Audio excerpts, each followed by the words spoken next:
Hi, I'm Terry, one of the Consumer Technology Specialists for Mid-Continent Public Library.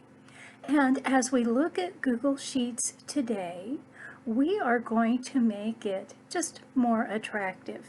Now, for people who are a little numbers shy, sometimes just how you show them the numbers can make a huge difference in their acceptance of what you've written and really their understanding of what's going on. Now, for those of us who are okay with numbers, it still doesn't hurt to have a more attractive spreadsheet. If you're converting or maybe just switching from Excel to Sheets, you may find this helpful as well because we're going to look at the toolbar buttons and the menu bar options that relate to the fonts group in Excel. Our example today is an amortization table, really, and it even says for our title here, potential loan. So whether we are taking out this loan or whether we are loaning the money to someone else, let's see how this is going to work. Well, first of all, we're assuming that the loan is going to be for about $10,000, and the annual percent on that $10,000 is going to be 2% yearly. The number of years that the person or that we want to have this loan out is 5 years, and we're going to pay on a monthly basis. So because we have 2% interest that we are paying extra, or that the person is paying us extra, the total amount that is owed is a little over that $10,000. Now the current balance, once we start paying, and I've even shown an example here of there has been a payment for the first month, well then we want to know how much more we still need to pay off that loan. So that's what that current balance is. As we look at the details then, we can see that we have each month listed, and since we're paying for 5 years, that's 60 payments if we were to scroll down. The payment for each month is this $175.28, and then because the principal and the interest change each month, we are looking at both what we are paying in principal and interest, and again, as the payment is being made, we're going to add to this table. Let's start by changing the title of our spreadsheet and just making it a little more noticeable, maybe a little larger, and so I have selected A1. Now from here, and just kind of above column C, the default actually should be Arial, so let's look at that, and it should even say default and then in parentheses Arial. And you know, that's okay, but let's try some others here. You'll notice as I scroll down that I have a list of recent fonts that I've used previously, and it may even be that I used them in docs instead of sheets, but I have a lot of choices. Let's try that Comfort. And it probably didn't change it all that much. It looks very much like elementary printing though, so it has a nice little flavor to it, but maybe for a more professional spreadsheet that wouldn't be the best choice.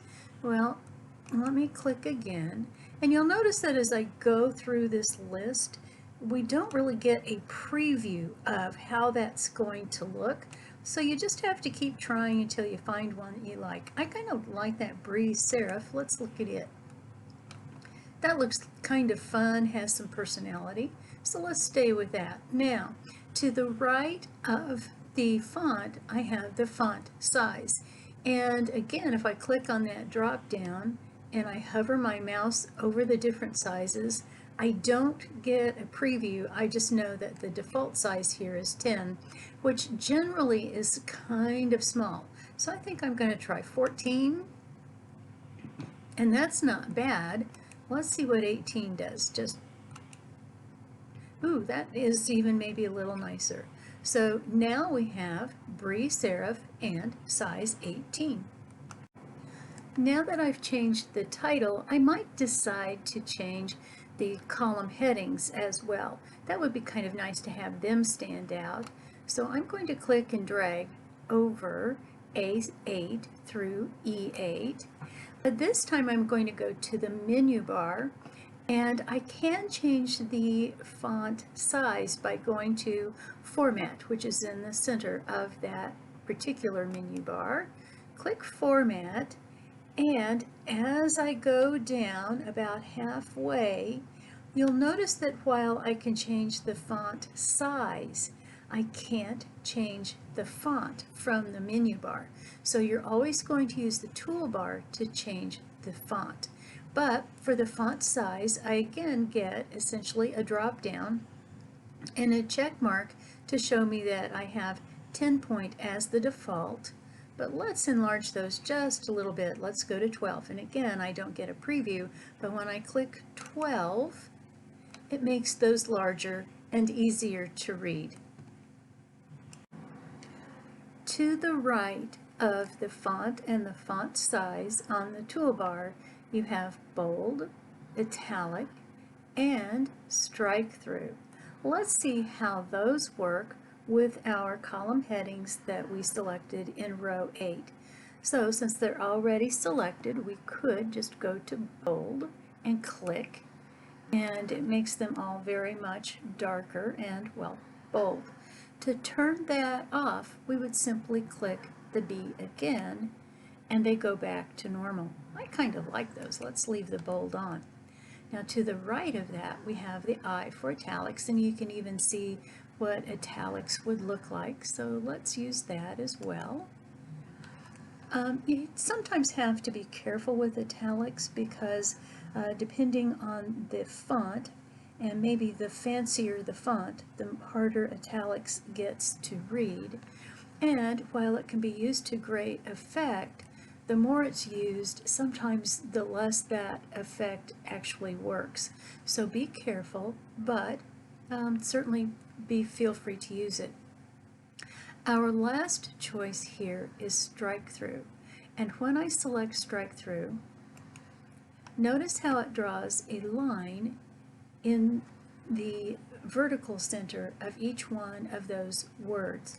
Now, you may not want to use strike-through a lot, but occasionally if you want to show original wording, for example, and yet also put an edit somewhere in your spreadsheet, then this might be a way to say, okay, this is what it used to be, but now let me show you the new thing. So strike-through can be helpful, but in this case we're going to turn that one off.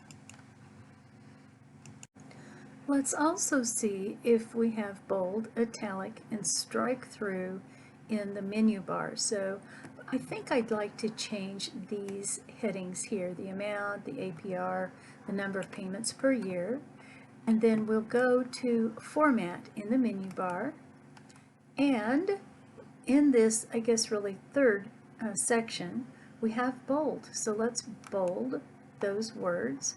And actually, let's also bold the total amount owed and current balance. So I need to go back to Format and bold. I might decide to make one of these italics, and I think maybe the current balance needs to be emphasized, so I'm going to italicize it by going to Format and Italic. And notice how it does look different from the rest of the text. I might decide to add an underline, and I think I'm going to maybe come back to row 8 to apply that underline. So I've selected all of those column headings in row 8, go to Format and Underline, and click off. And it just adds a nice little underline under those column headings, which again separates them from the details that we have. Well, let's look at one more item here and decide how we could use that. So let's go to Format, and our last choice here is Strike-Through. Maybe we'll select Current Balance, and just for an example, go to Format and Strike-Through. And so again, we have that line going through, and so if we wanted to change that to what I owe, for example, we could see that we could do that and know that maybe this is an alternative, and then you would decide between the two. But that might be a way that we could use that strike through. There are two other choices on the toolbar that we want to consider, and they are to the right of the strike through button, and those are text color and fill color. Well, let's go down with our column headings here, and again select A8 through E8, and we'll start with our text color. And when I click on it, that capital A with the black kind of bar underneath really doesn't seem like text color, and you can even see here that the check mark on that black circle represents just plain old black ink for that particular choice. But then we have this whole rainbow effect of different colors that we might want to select and change our font color. We can also come down to Custom and click on that, and here we get again a whole sort of progressive bar of different colors as it goes through all the different shades.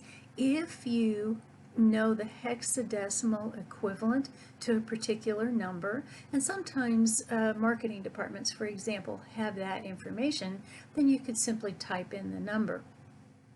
Otherwise, you just simply move this little progress bar, and you can see, especially in the upper right, all of the different variants of the different colors. And you could simply click on one of those and change your font color. I'm going to cancel though, and then go back to that button and find, oh, well, this is, sheets, it's money. So let's go with a really nice bright green and click. And then when I click off, you can really see that I've changed that color. Well, besides that, let me select those column headings again. And I think I may go with a slightly darker green, because we also, to the right of the font color, have a fill color option.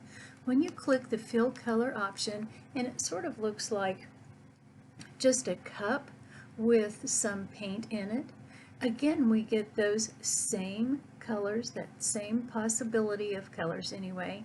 And this time for the fill, I think I'd like to go with a fairly light color to go behind that dark green. So I'm going to click on a light green color and then click off. And hopefully we can see enough of a contrast between that fill color in the background and then just the regular color of our spreadsheet that it really kind of pops out those column headings.